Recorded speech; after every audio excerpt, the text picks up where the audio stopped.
Hello, welcome to the culminating panel of today's Denim Day, first ever Denim Day, I think, for Fashion Open Studio. I am Susie Lau, and I'm a fashion writer based in London, and I'm joined here by a super amazing panel. We've got lots to talk about. I'm not sure how we're going to fit everything in 45 minutes, but we're going to try. I hope some of you have watched some of the amazing workshops from Anna and Patrick, who's on this panel here, and the talk that Mohsin did this morning as well. But we're really here to come together to talk about the future of denim. Big topic, and how the denim industry, fashion industry at large, is approaching this very utilitarian and universal fabric, and what are the latest kind of innovations and shifts that we're seeing, and also kind of in light of what's happening right now, everyone on lockdown, how does that affect consumer patterns? What do we think we're going to see? What do we want to see?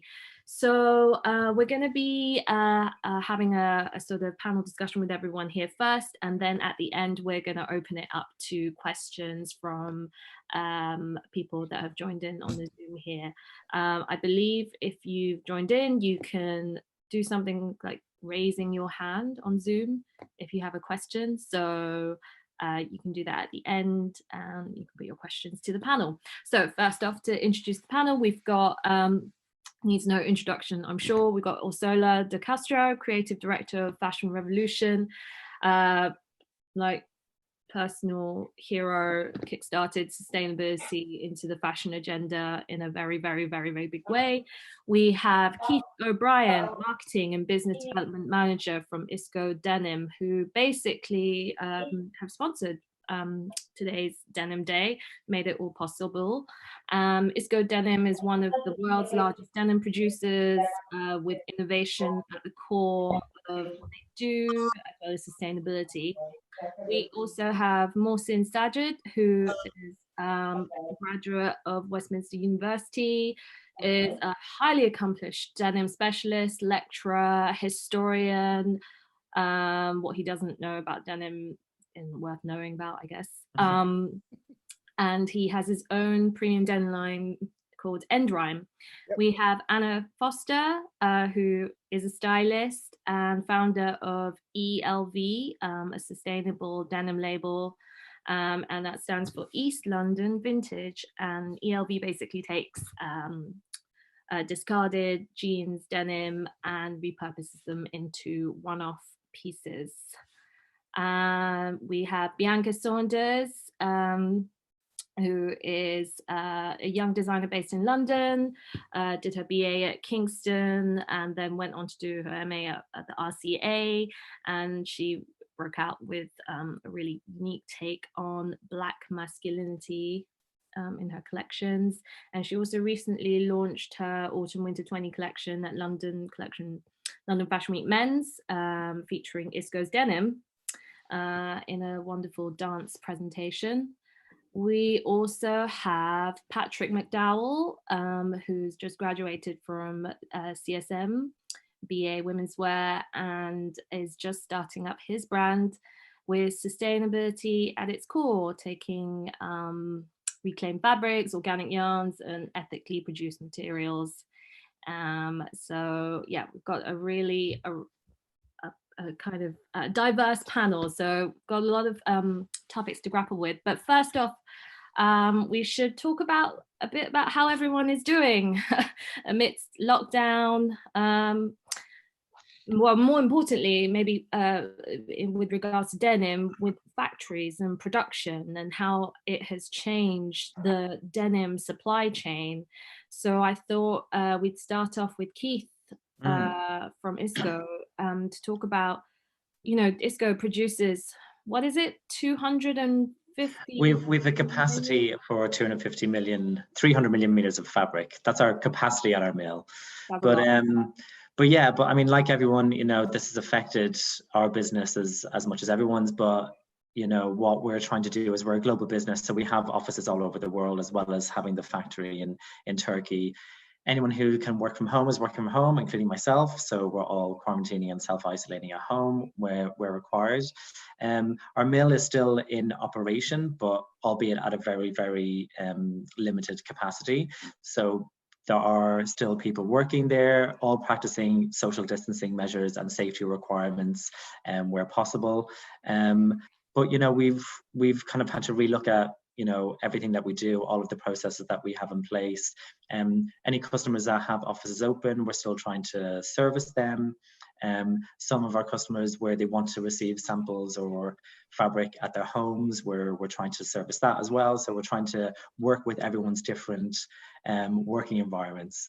So I think just being adaptable is the luxury, I guess, of being in a big business, is that you can adapt and try and make things work in a new way of working, a little bit easier, I guess, than smaller businesses. So I think it can be challenging, but we have the capability to be able to adapt. Mohsin, you've consulted from like different brands, from like Levi's to high street retailers. You know how that kind of supply chain works with denim. How do you imagine this will impact them in terms of, are they going to be cancelling orders? Are they already cancelling orders? Physical stores aren't open. Yeah, no, I've been a bit like Keith. I've been copied on lots of emails, lots of our clients that we work for, because we design from high street brands all the way to lots of premium brands, as well as denim mills as well. So we do everything from the concept collections that they would show people like Levi's or Primark, but we also work for those. So we work for the whole chain actually. And I've been witnessing a lot of the companies I work for. They're so nice to your face, but actually these are the same companies that aren't paying their workers. They're cancelling orders. It's all the sort of philanthropy that they've been building up has gone out the window, and it'll be interesting to see what happens after all this. Lots of relationships have been broken. And between factories, manufacturers, and I'll give you an example. There's a factory that I know, they got 5 million units on a boat stuck because their client in UK isn't going to pay. So they've already agreed. Can we say who that client is? Oh, I can name them. I'll name them at the end. It's insane. These are it's the Primarks, it's the top shops. It's all those guys who have and it's countries like Pakistan and Bangladesh. Everyone's affected. But thing is, when you don't pay a factory, yes, the factory owners in Pakistan, they're mega rich, they're billionaires themselves. But then their own philanthropy is affected because they're not even paying up. They're not even paying their workers. So it's really strange because I know all the owners of all these companies, and I'm like, dude, pay your workers at least. In 2 or 3 months' time, hopefully that we'll be back to some kind of normality. You can't just leave them in the lurch. So there's a big problem. And then as a fallback, we're not getting paid. So we've just done loads of work, and we haven't been paid since January. Just a lot of the clients that we work for, only because they said that we haven't. It's a knock-on effect. Obviously, we're okay in the UK. The government, I've got mortgage-free holiday for 3 months. There's things I've done to, I'm okay. But people in Bangladesh and Pakistan that aren't going to get paid, they're the ones. That's the thing. Yeah, I think the ripple effect of this is some people can be so short-sighted when it comes to trying to, understand the impact on their own business, but it has such a wide-reaching ripple effect. And there was actually a really good article on Fashion Revolution's site about the impact this is having on the factory workers and the workers in the field. It is a massive ripple effect, and I think they need to be conscious of that. I was going to say that there is, that if our audience or the people listening are interested in finding out more, we do have a blog on our website which is constantly updated. We work very closely with industrial garment workers unions and with factory owners directly in Bangladesh. And so really we've got a lot of information being updated almost daily on how to support and what is the best way for citizens to not just understand that it's such a complicated issue, but what we can all do actually to be a part of the solution and to really help where our help is needed. forget about it. The thing is though, a lot of these companies that have said that they're going to pay, like the H&Ms and all the rest of it, or we're going to pay, they haven't paid yet. So they've said they're going to pay, and but they haven't paid yet. So all these companies that have said they're going to pay, they're not paying yet. No. So they're finding excuses, going the color's wrong or the button's not right. They're finding little excuses still not to pay. And I know the main excuse is a legal one, and it's called force majeure, and it basically implies that you can easily not pay because the law protects you if you don't. Yeah, it's just a whole situation is very sad, Susie, to a point. We're all being affected now, but I feel very sad for the workers out there. And I travel a lot. Like, that's the reason I'm in Sussex now and not in London, because every 2 weeks I go to the airport, traveling somewhere to a factory to work. So I very much see it quite a lot, and the whole situation is really sad at the moment. And obviously, as I said, like, relationships are going to be tested. A lot of people are, someone was joking to me going, when Asda come back again and place an order, just don't accept it. And I went, yeah, I wouldn't accept it. If Tesco's aren't paying, I wouldn't accept it. Yeah, it'd be a lesson to them. Obviously, but they'll just go somewhere else. That's the problem. And it's so interesting how, like, obviously with what's happened, it's kind of flipped the conversation, especially with fashion revolution. We've always been so anti fast fashion and anti everything, mostly what they do, and now we're really kind of fighting for well, the workers, how their wages. Thing is, there's some companies that shouldn't be there. We always needed a little shake anyway. There was too many factories. There was too much cotton being grown. There was too much of everything. So yeah, this needed to happen, but in the way it's happened, it's quite sad. No one wants to not. Yeah. But sounds like you look in that. I don't really have a care about them. So for me, it's like, there's some brands like, it doesn't matter if they're not there. But if a smaller brand disappears, that's doing something meaningful, and that's quite sad. So yeah, well, let's turn to slightly smaller, but it's still substantial. Anna, with E.L.V. sourcing denim for what you do, how has it affected?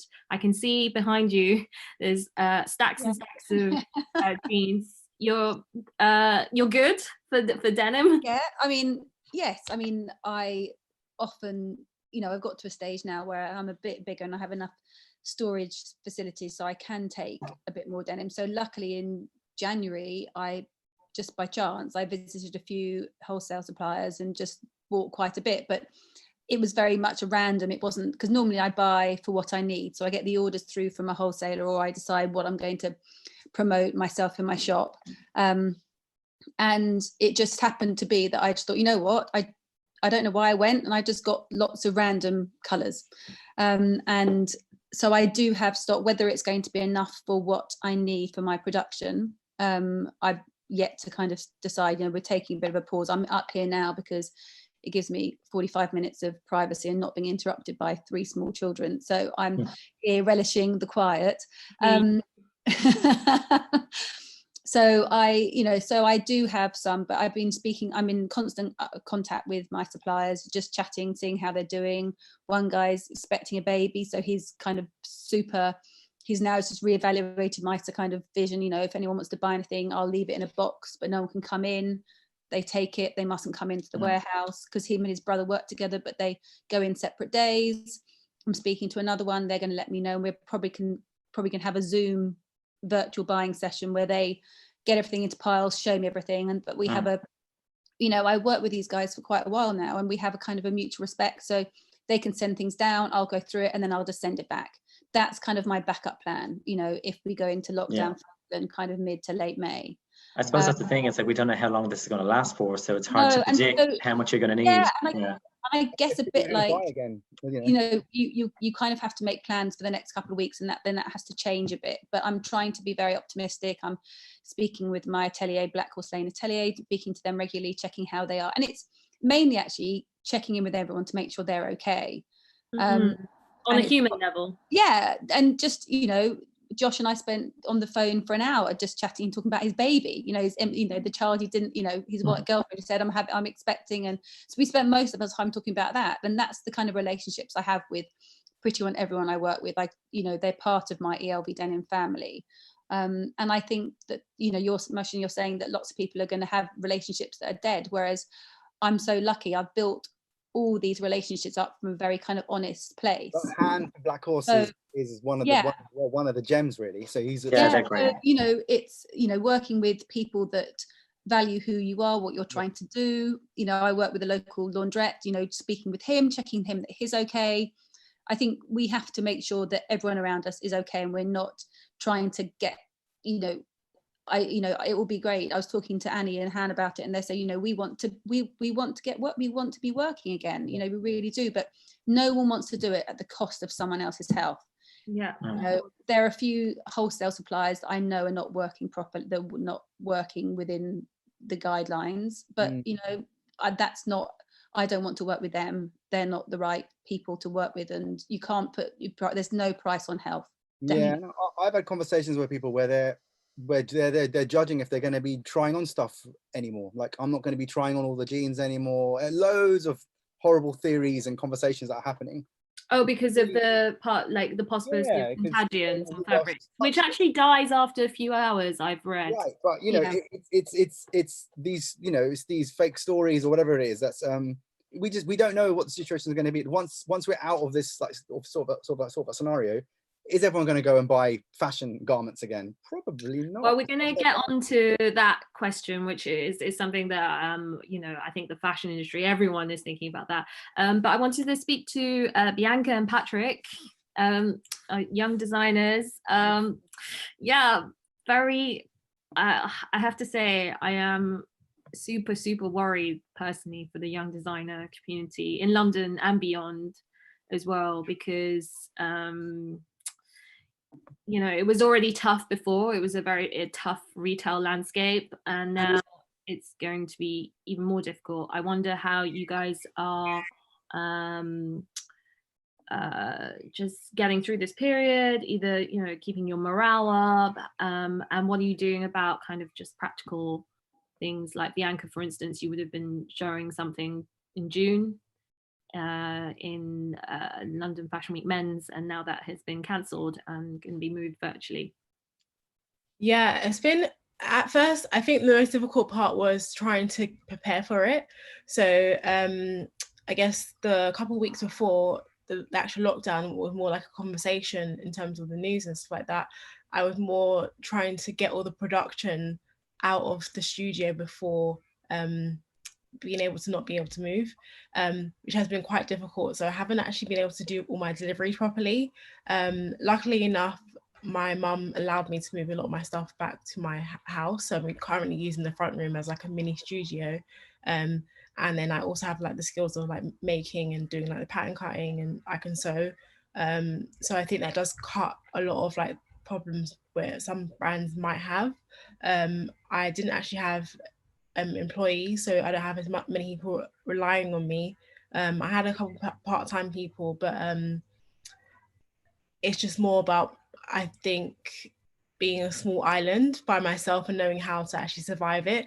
I think what's good is I have quite a good network of people who've been quite supportive, and it's more about trying to stay positive. I know it sounds like really like an optimistic statement, but I think it's been a good time to slow down a bit, because I guess being a young brand, trying to keep up with a lot of bigger brands has been quite a lot of pressure actually. And like using this time now, I get time to think about like what's the next steps, trying to slow down and making sure that the designs I'm producing is actually going to be useful for the future, because I think like moving forward people want items that they can kind of reuse and have for a long time, instead of like having a full throwaway time, because I've noticed a lot of people are actually trying to get rid of things that they have in the house because they have more time to think about whether it's useful or not. And I think that's kind of goes back to the conversation with denim as well too, because it's such a useful item that kind of grows with you. So that's why I kind of used it before in my collections as like a stable fabric. Well, we're going to talk about the longevity of denim and how, you know, this crisis and beyond, you know, how it changes our relationship with an item that, you know, is like a cornerstone of most people's wardrobes. Patrick, did you have anything you want to say about Corona times. I'm quite wary of the time. I realized I don't want to do too long a Corona catch up. I think it's just good to be able to think about maybe different ways that you can work that you didn't have time to explore before. And then for me, that's kind of about digitally designing a new collection, which is going to be animated and streamed as kind of like a digital event. Patrick, can you speak a little louder because we can't hear you? Yes, Either that or you shove your mic in closer to your face. I don't know if that's is that better? No. No. Only fractionally. Okay. I might be a bit deaf with my old age, but you know, you never know. I can hear you. I can hear it. It's fine. Let's move on and talk about I think one of the biggest issues that why denim is one of the biggest kind of pollutants in the fashion industry is obviously the amount of water it requires to dye and wash the denim. I think on E.L.V's site, or maybe in the interview with Anna, I read it takes up to 10,000 liters per pair of jeans. Possibly. Yeah, it does. I think you have to kind of, you know, and that's the same amount that one person drinks in 13 years. It's much easier to understand and quantify it when you have that. My son's 13 and he said to me, so that pair of jeans, it's all I've drunk in my entire life. I went, yep. And he's, you know, that's it's very hard to kind of imagine the size of that many liters. So I think it's try and personalize it makes it a lot easier. So, you know, that's, you know, and I can't remember when it was, when Stacey Dooley did her documentary about the denim and the RLC, and also watching the RLC and its shrink and how the kind of knock-on effect had on the surrounding communities and the country as a whole. I think those kind of statistics are quite frightening. And I just, you know, at the beginning, we just didn't know about it. It's not as if we knew about it and we were pretending we didn't know and behaving badly. We didn't know, but now we do know. And I think, you know, revolutionary mills, like, you know, Keith, you're, you know, trying to change the way that it has been produced is definitely the steps forward. But for me, I felt that I didn't want to even touch new denim because there's such an you know, it's an inexhaustible, is that the right word? Supply seems to be yeah, so there's so much that I take and I take denim that's damaged that other people, you know, there is no necessary resale value in its current state. So the brand was literally born out of that. So and I have to say, in all my nearly 20 years of, I don't know, working in fashion, you know, the denim industry has just grown exponentially. There are like even more brands. Like when you go to a denim floor, say like a Selfridges or a Harrods, the number of brands and fits and styles, it's just, you know. And I think that's why, you know, people say they all kind of look like they do the same thing as well. Yeah. And that's why it's so stressful trying to find a pair of jeans. You know, it can be the most traumatic experience, and I think, you know, then you get used to a style and then suddenly it changes or they don't produce it anymore. Exactly, So all these things I came across, it was like, this is what I don't want to do. I want to make proper fits. You measure your waist. That's the size for your waist. I'm a 24 in a certain denim brands. There's no part of my body that is 24. But I want you measure your waist. That's the size you are. There are 3 fits. They'll never change. And you go up in size. So that's, you know, when I bring a new style in, but that doesn't mean that something leaves. So I'm it's easier for me to do that because I'm very small. I want to stay that way. But I do think, as you say, there are lots of brands, which is fine, but then there's too much, you know, you know, one with stretch, one without stretch, one with a bootleg, one with there's definitely something to be said about having too much choice. And I think having that, like, I mean, it's like going to a restaurant and there's just too many things on the menu. You don't know what to choose. And I think having a little bit more of a considered approach and to really think about the customer rather than trying to have something for absolutely everyone out there, and just really think about who you want to target and who you want to engage with. There's definitely something in that. I need to make a point about the water, if possible. Yeah, no, I wanted to touch on that too. Obviously, because, you know, I feel that people talk about it's. I'm sorry, I'm so obsessed with statistics, and at Fashion Revolution, it's about accuracy. It's almost worse than how we describe it. So we tend to think that the water that is consumed to make a pair of jeans or a t-shirt is lost. It's not. Water continuously recycles itself. So the reason why we are in the mess that we're in is because the water is contaminated, not used. Yeah. If we were using however many liters, you know, however many years worth of consumption that were making that water better, then that wouldn't be an issue. The issue is that they're finding polyester on the top of the, you know, it's raining polyester on cities. And that's because the water is constantly recycled. So it's almost more important to make the point on the contamination rather than the use. Yeah. Well, I was also going to say, you know, there are other issues as well with like the certain kinds of dyes that are used that would also impact that, you know, and there are strides, I believe, that are being made to lots of aniline-free dyes. There's lots of companies doing lots of advancements in the water. So obviously a pair of jeans, most of it is actually in the growing part of cotton. It's not actually not in the washing part at all. So it's most of it's on the growing. Yes, the contamination is a big problem. There are factories in the Far East, in, you know, there's a particular one, a very big one that I visited called like Cytex, and they're completely neutral, where they use, instead of having massive ovens and heating things up, they just have the garments on a conveyor belt that goes around the factory until it's dry.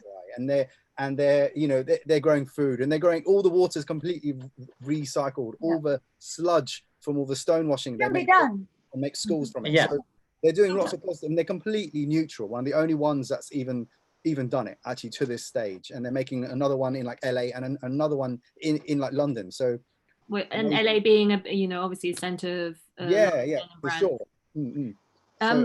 So what I'm really interested in is what is the actual, can we calculate or even see the sort of take up from, you know, let's say from high street brands to premium brands, you know, what is the take up of these more sustainable mills and processes, and then also Keith, you can talk about obviously what Isko is doing.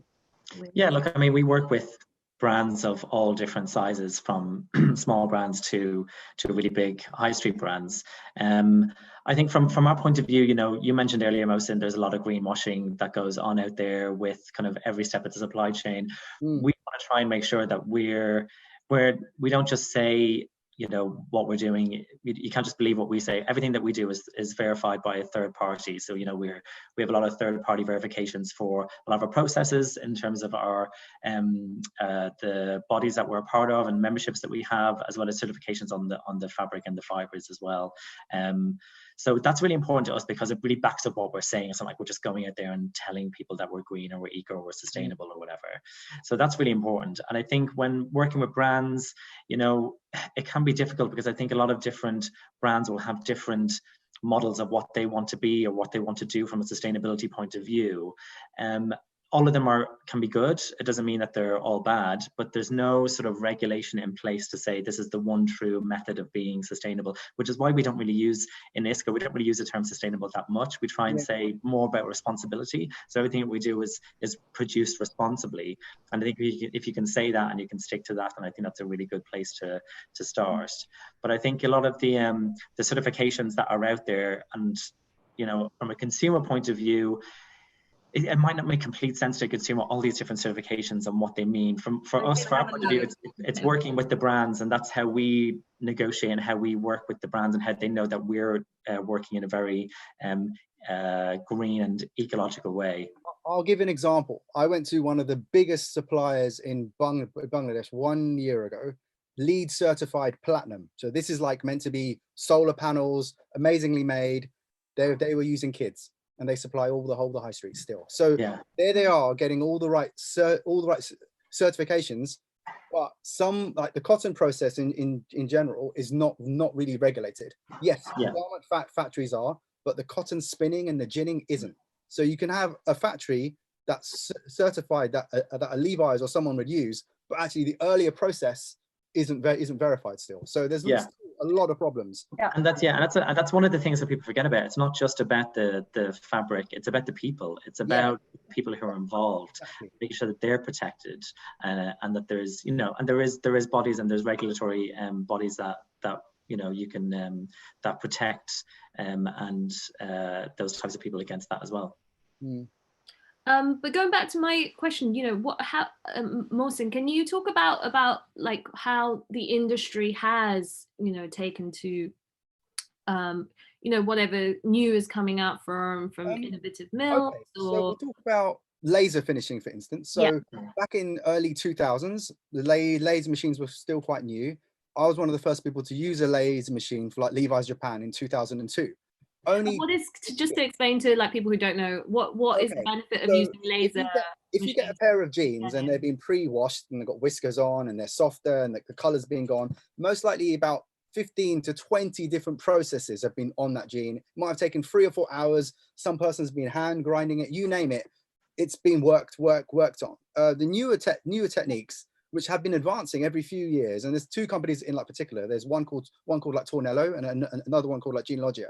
Both amazing, and they're both doing amazing. They're kind of competitors, but they're both amazing. And if you go to any factory, any factory that makes garments that's serious, they'll have either one of those machines or both of their like technologies. So people like Primark and Topshop, they also use these sustainable machines too. So all of a sudden, you do get the likes of C&A and those guys saying we're sustainable because we use a Tornello machine, but we don't pay our workers properly. It's like a horrible scenario where they're doing some good things, but they're doing some terrible things as well. And sorry, going back to your question. So nobody's getting it like, let's say 100% spot on. Let's say there are companies that are doing it, but they're the ones that are, there's Outland Denim. There's a few people, there's a brand called I Am Me. There's some, but they're all small. The moment you scale it up, it's very, very difficult. That's why Cytex, that factory I just talked about, which had the whole conveyor belt thing, they're coming to Europe. They're going to make a factory. They're saying we're going to start doing it and showing everyone up. We're going to open it up so people like Zara's and that will come to us, and we'll make it in the most sustainable way possible. That's neutral. Because right now everything's been set up. All these factories or mills are set up in such a way that they can't be. All they can do is knock down the old one and make a new one. Because even how their layout is all wrong, their setup is all wrong to be sustainable. So their recycling plant is too far away. Well, there's amazing mills. Pakistan in like general has got some of the best like recycling. There's a company called Artistic Milliners, and there's loads of them that are recycling cotton, and then they're supplying that back in. So everything is, even like Isko as well. All these guys are like sort of doing it. And but then there's Tencel and like sort of like Refibra, and there's all these other amazing, even hemp, that are coming through that are good alternatives to cotton. That's the thing that we need to touch on more. Is like, what if we can't use polyester, we can't use cotton, what other things can be? Yeah, I think it goes back to what you were saying in your talk this morning about obviously there's the virgin fibers, there's the new fibers, and then there's recycling of fibers. And everyone has a different take on what they want to do in that area. From us, we're trying to minimize the amount of virgin fibers that we're using in our fabrics. So we have a platform called R2, which uses reused cotton, which is all of the cotton that we take out of the that's lost during the process, and put that back into the system. That cotton might have been like downgraded and sold for insulation or whatever, but we're putting that back in the system and then mixing that with recycled polyester, but doing that at a level that doesn't sacrifice any of the kind of the performance of the fabric. So it's still, it feels and looks the same as if it didn't have those elements. But a lot more people, Susie, are waking up to the idea of no cotton and no polyester. That's really the future of the denim world that's heading towards right now. And there's no compromise on the, let's say, like, not the quality aspect, but like getting there. Like performance, yeah, I've been working with Tencel for the last 2 years and developing collections for them that they would show a Levi's or whatever. And we work with loads of mills doing it. And the task was, Mohsin, make a really authentic collection, but using Tencel. So we can convince the high street and other companies to buy into this yarn, because we can't carry on doing what we're doing. And it's basically all out there. It's just whether they take it up. It's the buyers and the designers making throughout their whole, like every single, it's SKU our job, denim. Even Keith's job to always innovate. We're always innovating. Completely, yeah. We have a huge research and development department it's like a lab. It's constantly looking at different technology and looking at different processes to try and make them better. And I think that's what it is. A lot of it is about making the current processes better, more efficient, more environmentally friendly. One last thing, also hemp as well. Like, hemp in the last few years, since the 80s has come up as a really good alternative, but it's had such a stigma, and the cotton people were the ones that did that stigma. Like in the 20s and 30s, they wrote articles. They called it the like the devil's drug. They made a whole campaign about how evil hemp is, when hemp is one of the earliest yarns we ever used. We used it earlier than cotton. There's some evidence that the first jeans were made out of hemp. So only now we've come up with a new way of spinning hemp in the last couple of years, and now it looks virtually like cotton now, and it uses half the amount of time. It doesn't use half as much as water. So that's I think that's definitely up to like branding and stylists and everyone to like come in and give hemp a new image almost. Yeah, that's it. It's this marketing. It's the other guys. It's Keith's guys. It's all these guys who we're trying to market this fabric, this yarn in a different way, because everyone laughs at it. They think, oh, you're gonna get high off it. I mean, nah, dude, it's not like it's the same. It's like linen or whatever. You just have to know how to spin it. Linen, flax and linen. Yeah, pretty much. Yeah, it's just the thing is, I go and meet factory owners all the time, and there's another guy like I always meet them. Oh, I'm opening a new cotton mill, and I get really angry about it. Going, dude, just invest in something else. Yeah, there's too much cotton. We should be reinvesting in. I mean, flax and linen, really are some of the oldest fibers ever. There is evidence of them having been used, in really millennia ago, and they're still thriving. I mean, in fact, at Fashion Revolution, we're very much supported by an organization, a global organization, Silk, for the production of linen. They're kindly, really very interested in the work that we do, and we're interested in the work that they do as well, because it's one of these fibers that needs to be reintroduced, that we seem to have, really forgotten about. It lasts. It really is durable. It's easy to cultivate. It needs less pesticides, and again, bacterial. It's antimicrobial. It just looks that we're talking about now, like weed, but at the end of the day, it performs a very, very different function. Yeah, it definitely needs storytelling and narrative, and that is so important. I think when getting it over the line to getting a big consumer uptake on any of these things, whether it's like as a new kind of sustainable certified, like the certifications, for instance. There's too many of them. There's such a myriad of language that I think people do find it a bit confusing. I wondered what everyone's thoughts were like in terms of how all of this terminology can be really illuminated, I think, in a better way for just your average shopper. Yeah, I remember once being in a conference many years ago, and people saying, we're anti-labels. What are we going to do? Are we going to have a little encyclopedia at the back of our t-shirts? While I'm for providing as much information as we possibly can, and I agree. I mean, I think this is one of the elements where modern technology can really play a fundamental part. The whole concept that you can scan something and find story, the whole concept of, the blockchain is interesting to me. I like the idea of technology that is married to things that we understand, that improves our lives, that improves our knowledge. And I think that there is a huge space for that. But yes, I'm obviously in agreement that right now it's haphazard, and it's in itself pretty unregulated. So I think that's the future, with citizens demanding more information, which we've been taking clothes, definitely not the same way that we take clothes. I mean, food. When we look at a pot of yogurt, we want to know what it contains, how many e-colorants it has, how many days will it last in the fridge. We're beginning to make the correlation that we need to ask those same questions of the clothes that we're wearing, of our own wardrobes. So I think as that progresses, and the citizens has that thirst for knowledge, then we will be able to communicate. Brands will be forced to communicate more and more accurately and eloquently about material uses and business practices. Yeah, I think the regulation point that you made, Orsola, is really important, because I think it's something that everyone talks about. Every conference that I go to, every fair, everyone's talking about when is regulation going to be happening. And obviously, we've left the EU now. Is there going to be different? If this comes into force, is the EU going to do it first? What are we going to do then? How is this going to be regulated going forward? I think that's a really interesting airy to see what happens in that space in the next couple of years. There are positive things. Sorry, I was going to say for the consumer that it's very hard because they look at they go and say, oh yeah, but Primark can make a pair of sustainable jeans, and then and that's a £10. So why are your jeans so expensive? And you just, well, it's not just as easy as that. But I think Primark have, just to make one pair of jeans and then for everyone to, and then they make it sound like every pair of their jeans is sustainable. It really does.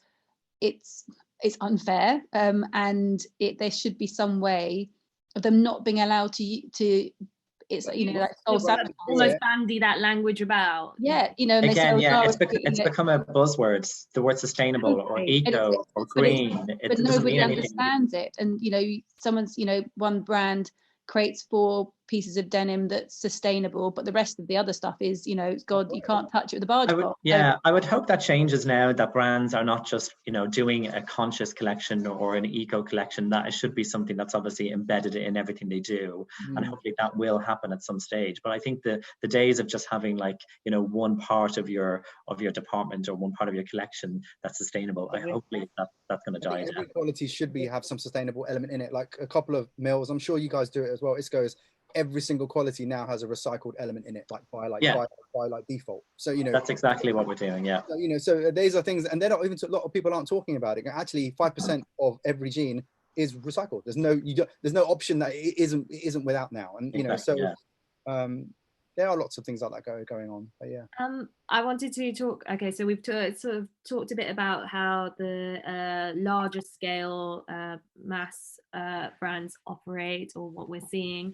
I want to talk, obviously, on a smaller scale, we can control the sustainability aspect. So, Bianca, you obviously worked with Isko, collaborated with them on denim pieces for your autumn winter 20 collection.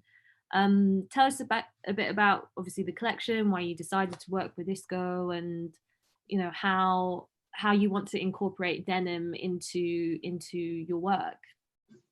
So that first started, I think, just looking at my company as a whole and being a young designer, it's important to kind of look at what's actually happening with the environment and trying to implement some sort of sustainable element to my company.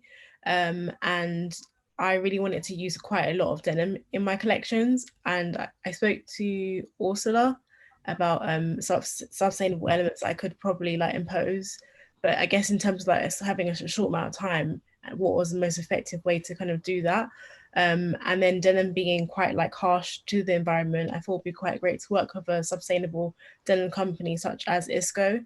And then I collaborated on the autumn winter 20 collection, which I used, I think it was about 6 pieces. So I had a bag which had a wire shape in it, 2 looks which contained one denim jacket with denim trousers paired with it. Another look was a denim shirt, a waistcoat, and then denim jeans. And it's all about movement and be able to just, I guess, be free in your clothes, but not necessarily for active wear, but just in terms of moving in normal. You had your models dancing at the presentation, right? Yeah, so I had them dance in the presentation. They weren't half of them were models, some of them were street casts.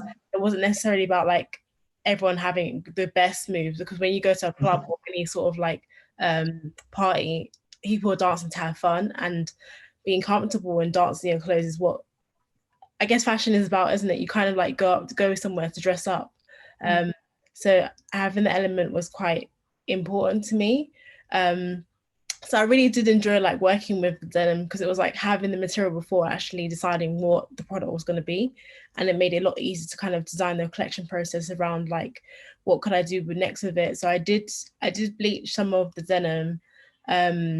You did it at home, didn't you? Yeah, and it's kind of made it a little bit difficult for production, because this means that I'm trying to recreate the same sort of idea, but having to do it all myself, which is quite fun. So I did the same as well. I went back to my dad's house and I was in the garden just literally domestic bleach, just doing the same pattern, spraying it and trying to read and then trying to get the exact same pattern. But I think that's what's so nice, is that each one would be slightly different, because that would be something special. Yeah, and I definitely We'll think be trying to imitate you in the future, you know, trying desperately to do it differently, and no, God, it's still the same. yeah. What you could have done, Bianca, is actually done a pattern yourself and then use an ozone machine to create that same pattern without any bleach. So, you know, that would have been the more sustainable way, you know. So there are ways of doing it in a later on when you do bigger productions. You can do it. Yeah, no, I because I really want to do that same sort of technique for the next season. So I thought about making it into a pattern, because I've got like a lighter shade of denim which I'm hoping Just to message me afterwards. I'll get you in contact with some of these guys. Even laser machines in either Italy or Spain could do it quite easily. Yeah, definitely, that'd be great. Thank you. All right. Connecting. Yeah. Why not? Patrick, you have obviously just started. You made upcycling kind of a core part of, you know, your graduate collection, and now you're starting your brand. So how is denim a part of what you're doing? Is it something that you've always been interested in? Because I read that you once recycled a pair of jeans to make a school bag when you were a teenager. Is that correct? Yeah, that was actually the first thing I ever sewed, was that bag. And I guess that goes back to the fact that denim is a durable fabric that can be repurposed into other things after it's had a life of its own. Not like many lives, it's not just second life. Yeah, I mean, I'm wearing jeans that I got from a vintage store that I think are from the like 80s or something, and they're completely fine. I get loads of compliments on them all the time. So yeah, but yeah, I mean, I graduated like 2 years ago, and then ever since I've been working with different brands to use up waste. Well, I'm not allowed to call it waste. Surplus. Is it surplus? Surplus, yeah. You can call it waste. I know they tell me off by saying you work with big, well, can we name names?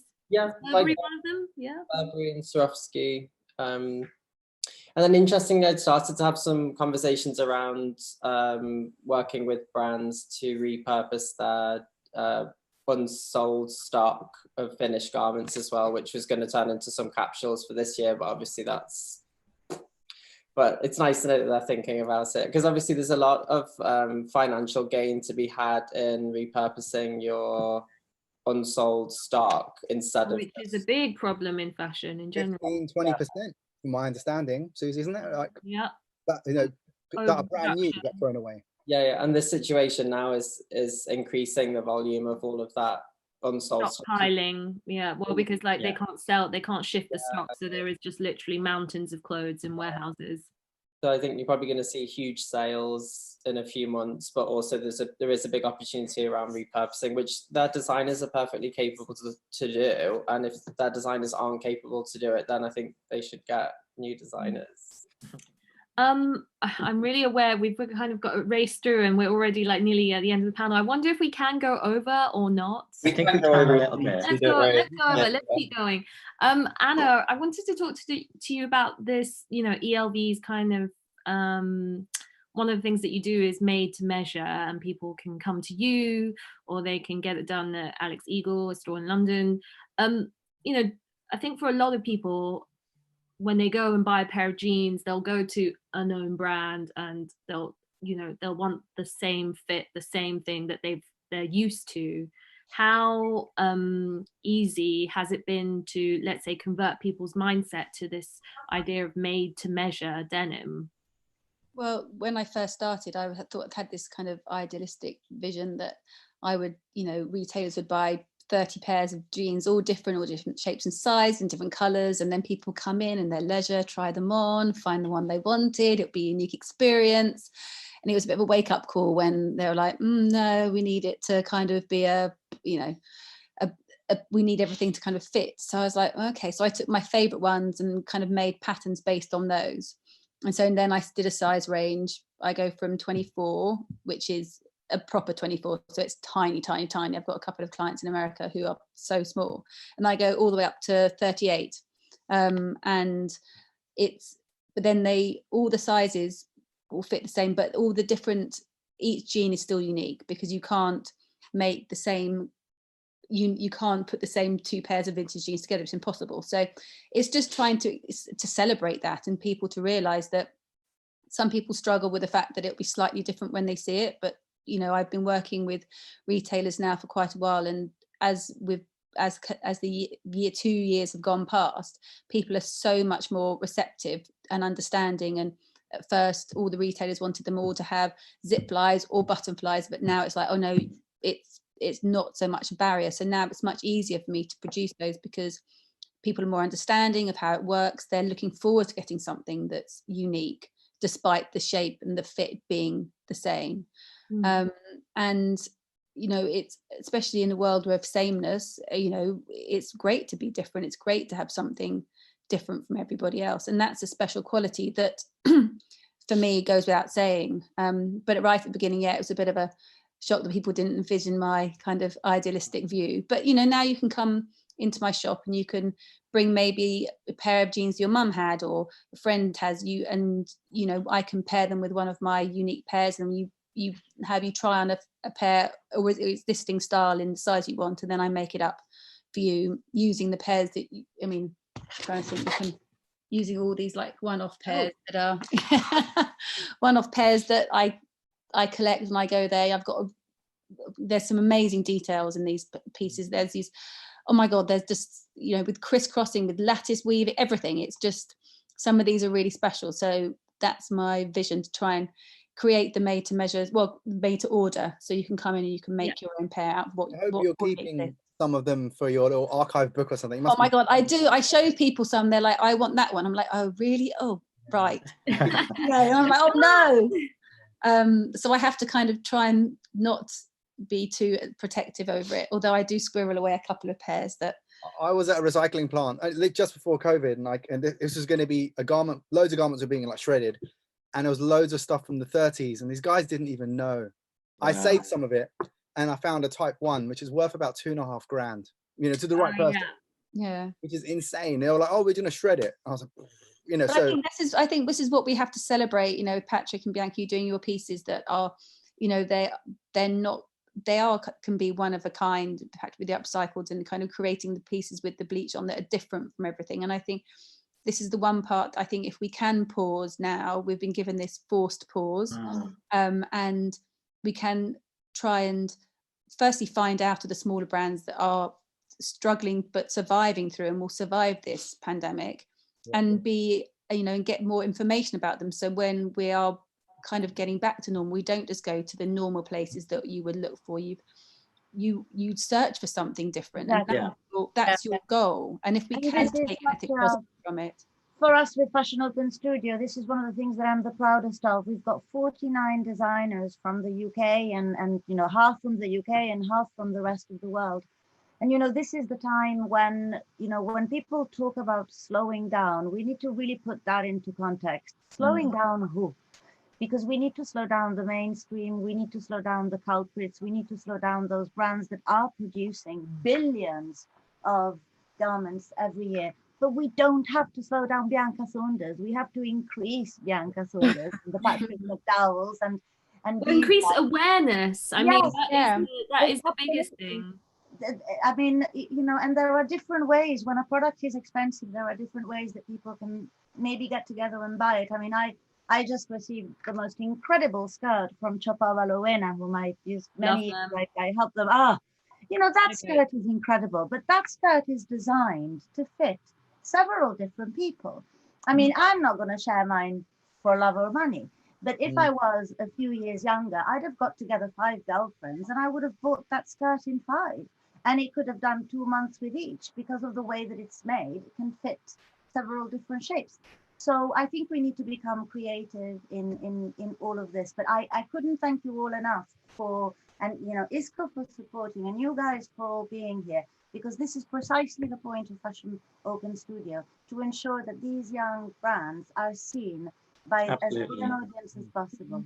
Yeah, I think there's definitely something in that message. I think a lot of people are now talking more about, like, shopping local and, you know, supporting the independent businesses, whether that might be, you know, your local grocer or whatever. I think there's definitely that mindset that's happening now about supporting the smaller independent businesses. I hope that stays, because I think there's definitely something in that kind of shift that's happening now in consumer behavior.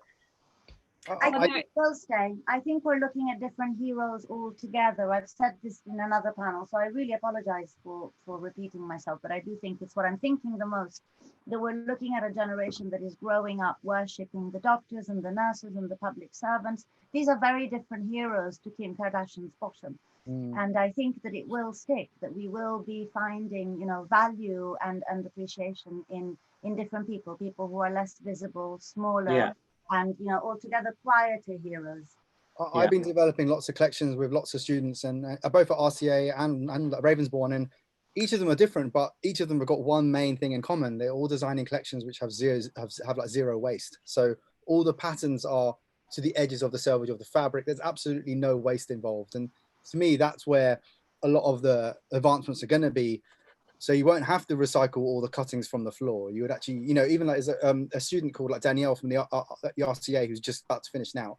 She's a denim girl, but she spent the last month and a half designing scrubs that were completely zero waste. And she's shared that pattern out completely. Now everyone's using this pattern, and it's quite remarkable. So it's like being clever is the next stage. The next stage, I think, as well. But that's it. You know, I think the future of design is to return to some kind of an intelligence. It's been fairly stupid for so long. And the propositions that we are seeing by these young designers are intelligent, and that's what design should be, you know, finding solutions rather than making problems. So, you know, that's the thing that keeps me positive and, you know, optimistic for the future. I totally agree with you, you know, Mohsin. It is really about innovation, and the students are showing it in droves. Oh yeah, the new generation are definitely showing it. I haven't been teaching for more than 15 years now. Yeah. Even like Bianca's sort of like one of mine, which is really funny. But it's just, you know, so it's like, yeah, it's definitely a lot more younger students, young people are a lot more clever and thinking a lot more with their hat on. Like, even well, bless them. They wake up every morning not knowing if there is actually going to be a world for them when they grow up. You know, that whole phrase, "What am I going to do when I grow up?" has been completely catapulted out of fashion by, "Is there going to be a world for me to grow up in?" It's a very different concept to wake up in the morning. It definitely shifts your priorities. And I remember Orsola years ago, you know, we talked about this when, you know, what we're hoping for a while, that, I don't know, 5 or 6 years ago, is that this younger generation will become the decision makers and the people that wield power in the industry to make, you know, real kind of industry-wide change is what we're hoping for. We're starting to see that happening, but it's still, there's still a long way to go.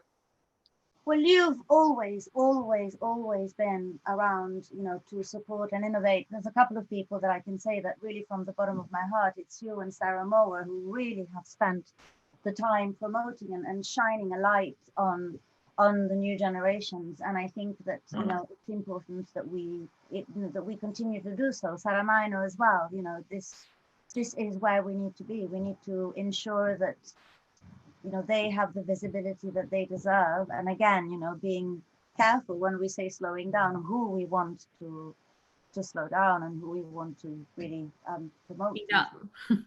Well, not speed up, but come to the fore, I think. Yeah.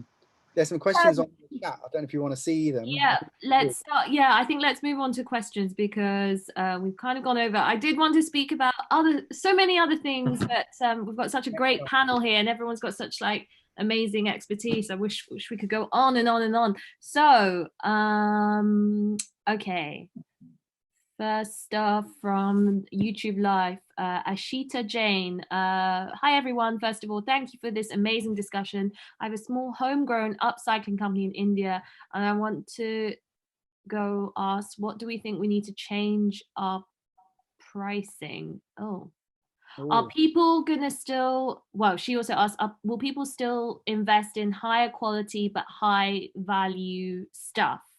Hopefully. Well, which is kind of what a lot of you guys do. High quality, well, maybe it's not stuff. High quality pieces post COVID-19. And that was one of the topics that I really wanted to talk about, but we didn't have enough time, which was how does this crisis change? A lot lot more our core as perception well. of value, quality. Yeah. And especially with denim, you know, we think denim is really about longevity. Its original purpose was workwear, and it was supposed to last, and Yeah. supposed to wear it over and over again. So how, you know, what do we think is going to happen post? I think you mentioned it earlier when you were talking about people at this time. Now, I think you have two types of people. There's the people who are clearing out their wardrobe and who are getting rid of things and getting rid of their old jeans. And there's the other type who are attending events like this and trying to figure out, what can I do with that ripped pair of jeans? Or what can I do to change this into something else? I think hopefully there's more people of the latter. And I think initiatives like this are really educating people on what they can do to try and repair and mend and reuse and recycle and upcycle, or, you know, personalize their jeans to do something different. So I hope that's a new wave of what's going to come out of this, hopefully.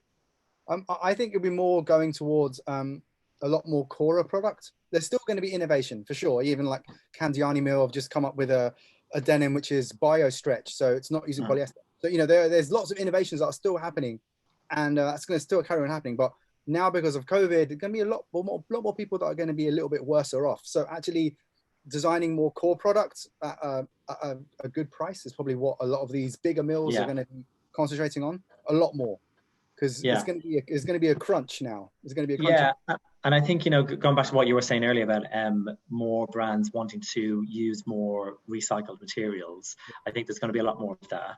And, you know, we're working and we're constantly innovating and changing. You know, the fabric that we made with our recycled and reused materials, it's at a level that, from a design point of view, you don't have to sacrifice the performance or the longevity of the item. And we're constantly innovating so we can introduce more recycled elements into that, so we can increase the amount of recycled elements in the composition, but still not sacrificing the performance, because obviously that can be an issue when you use so much recycled materials. But, you know, it is constantly about innovation. Going back to that question about price, Susie, as well, there's going to be a place for always high end and also the lower end. That's not going to change. Yeah. I think brands will have, you know, will have to ask themselves a question. They will know about those warehouses. They will go inside those warehouses and they will look at this mountain of stuff and they will say, are you waste or are you a resource? That's what we will need to do. I mean, you know, at the end of the day, we are going to, you know, as we heard from Anna, suddenly realizing she's got enough, she doesn't have enough, we'll have to look at our resources, existing resources, as something that needs to be reused and not thrown. So that is a potential. I can go vintage shopping with you, Anna. Don't worry, there's loads I know where to find it. It'd be interesting to see what happens with consumerism, because I think, you know, you mentioned it earlier, Anna, I think about, you know, the people, brands making less and having less SKUs of their ranges, and is that something that's going to happen? But then you had the likes of Next this week. You know, they closed their warehouse for 2 weeks, so it was more efficient and safer for the workers to move around in the warehouse. But they said that they're only going to limit the amount that they send out a day, safely. But then they reached that limit at 8:30 in the morning, so they only were live for an hour and a half, and people were still buying loads of items. So it kind of makes you think. But this is the problem, though. We're so conditioned to buy. And I mentioned this on my panel with Tamsin before. It's just clothes cost the same now in 2020 as they did in 1920. Yes. So a dress cost $20 in 1920 in New York, and now we buy a dress for £20 now. So we don't seem to realise that it's just we're conditioned to do that. So because there's been a loss of conditioned even more. There's been a loss of appreciation of value or quality. And, you know, so because in the 1920s you spend a lot higher proportion of your income on clothes, whereas now, but you spend less, but you buy more to match that amount. So I think you just have to buy better and buy less and really relish what you have. I mean, I can't personally imagine not buying something next week and then buying something the following week and forgetting how much you're in love with that piece beforehand, because otherwise we just don't have time to celebrate. I mean, I have pieces that I've had for many decades now and I still wear, and I love them like I did when I started loving them. And I think, you know, you find something and you find something that you feel great in, and I think that's the point, is just and discovering new ways to wear things. So everything, you know, women wearing menswear traditionally and vice versa. I think that allows for more exciting combinations to come up. But I think we just have to allow ourselves to appreciate what we're seeing, you know, not in the season. So I keep doing this now, not in the season, but allow that season to run longer. So we're not. Yeah. So Bianca and Patrick, your collection that is there, it shouldn't be out of season in 4 months, because that's how we're being conditioned to basically expect something new all the time, and that is exhausting. Whole other can of worms that. Oh my God, I know. On this panel. The calendar's all wrong anyway. It is all wrong, but I can't even. I wouldn't be able to. You can't get out of it. Like, we can't get out the wholesale method either, which is great in some ways to get your clothes out to everybody, but it also kind of strangles you at the same time. But well, it's precarious, as we have seen, because, you know, we have got retailers that are going bust, and you know, department stores that are they've got their own problems, administration, and I think like young designers or independent designers who can operate on a smaller scale, it's up to them to like create their own pathway into how to connect with their you know, their would-be customers, talk to their audiences in like alternative ways. Like, one example is like cut out the middleman, basically. Yeah, exactly. There's one brand in particular called Story MFG, and these guys, they're friends of ours, and they launched their brand. They didn't do the traditional showroom method or hiring a showroom or having a show. They got all their orders and made their friends in their community through Reddit. Yeah, you know, and they made a lot of money, you know. So they didn't do the, you know, I did the trade show thing. I went to New York. I did the whole method of properly doing it, and I realized afterwards this is not at all working, because I'm not reaching the people that I need to reach. It's a different clientele altogether. So the method of how we buy and sell or make things is all changing. But that's where social media can come into, you know, come and be a positive force, in that you can reach, you can go D to C much easier now than you. And especially with the likes of all the trade fairs being cancelled, you know, it's still not going to stop, you know, brands and retailers engaging with suppliers and garment makers. They'll still do that. It'll just be done differently. I've got a question from Mark Hughes. I think this might be one for Mohsin. Who is producing alternatives to cotton, i.e. hemp, that don't have huge MOQs? Okay, I'm sure Isko can probably help, but actually a lot of the mills do, because hemp is a new thing now. If everyone jumped onto hemp now, we'll all be in trouble. So it's a very labor intensive. It takes a long time to harvest it at the moment, because no one's really growing it as much. So slowly, each mill's doing it. If you go to any mill, any of the mills, they're all dabbling in hemp at the moment. They're all experimenting. They're all spinning it. I know the guys at Isko, Bossua, Orsola. A lot of the Pakistani mills, like Candiani in Italy, are doing amazing stuff in hemp. They're all doing it. They had the same question also in Zoom as well. I think it was from Andrew. I think I know this guy. Where can you get a good hemp denim, says Andrew Bannister Bailey. Any of the mills, if you go and visit a Kingpin or PV show, you go to your favorite mill, your trusted mill, and ask them the simple question, what hemp developments you're doing. They've probably got five or 10 qualities that they'll send to you, all different price levels, selvage and non-selvage, wide and not, whatever, all different weights. They're all doing it. So yeah, it's worth looking into now. And then there's one that I don't quite understand. How far are these? Gabriella Fidelia asks, how far are these technology in helping us know the ingredients of our clothing? I feel like that is more like a blockchain scenario. Or how do we know, or how do we consumers know what's in our clothes? I don't know. I mean, we developed we have life cycle assessments for all of our fabrics. So we have that available to our customers in an EPD format. So it's called an electronic product declaration. So that is a barcode that they'll get, you scan it, and it will give you exactly the carbon footprint of 1 square meter of that fabric. So everything to where the cotton came from, to how much water was used, how much energy was used. And then that can be used as a kind of a template for that brand to measure that against their other suppliers to see how, you know, sustainable they are, comparing it to other brands and suppliers. I think like Nudie, these other ones have been doing some great, more upfront stuff about how transparent they are. But a lot of other brands are getting there slowly. So we've just published today. We did our edition of the Fashion Transparency Index, And we've seen a massive increase in brands publishing their first year supply chain, decreases radically from second, then down to third. But we are launching a new hashtag this year, which is actually what's in my clothes. Yeah, it's the kind of follow-up to who made my clothes. And one of the things which I think are important is that we, you know, as I said before, that we need to interrogate our clothes as much as we interrogate our food. But the components, the composition of our clothing is incredibly important. We really need to study it hard, not just because of the issue of water and contamination. Obviously, skin is the second most absorbing organ in the body. So, you know, we also, you know, take in materials that we haven't necessarily checked. But I think that it is going to be a massive conversation for brands, you know, moving forward. The fact that consumers will become increasingly interested in understanding, you know, whether it's hemp or cotton. But further than that, the difference between hemp and cotton. And the chemicals used to produce these. Precisely. Yeah.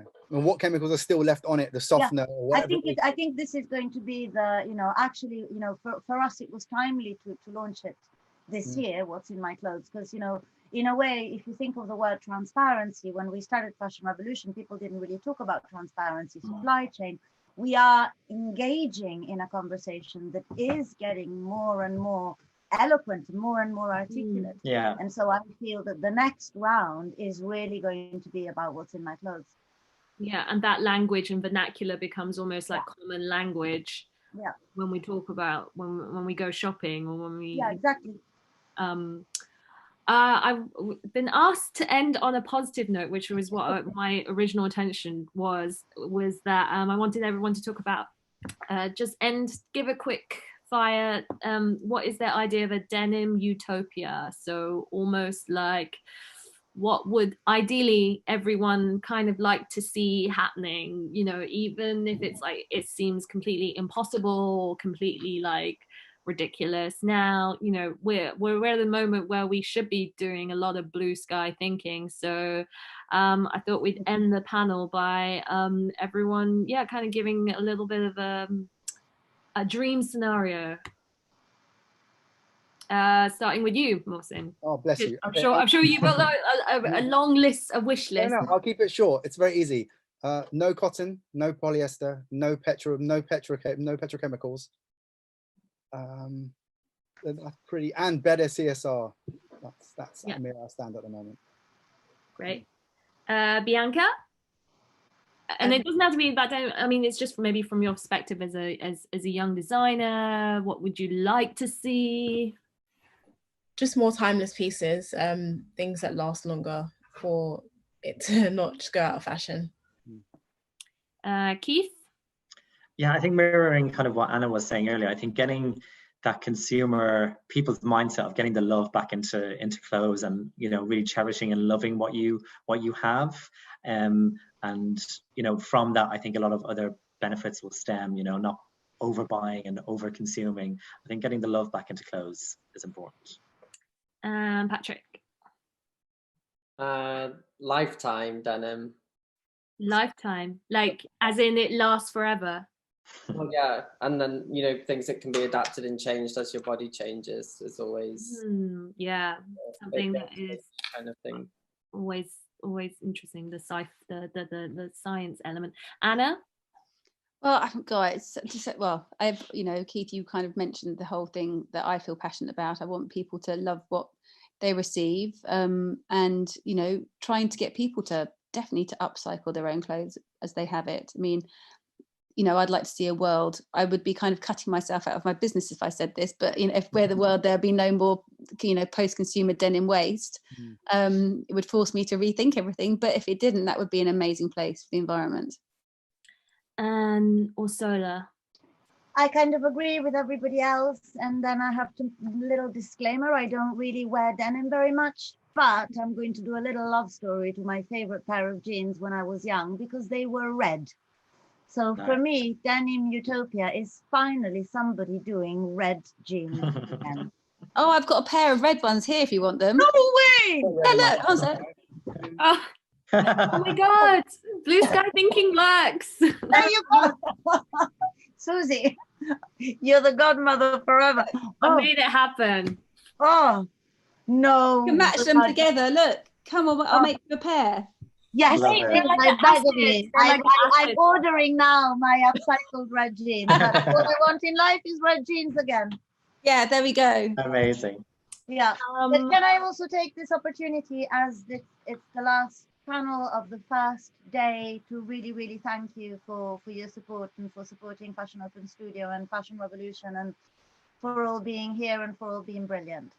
Thank you Thank so you. much. Thank Thank you you, everyone Susie. on this panel for you, everyone. taking the time. And check out all the other Fashion Open Studio events, even though there's like a wait list for pretty much all of them, which shows how popular everything is.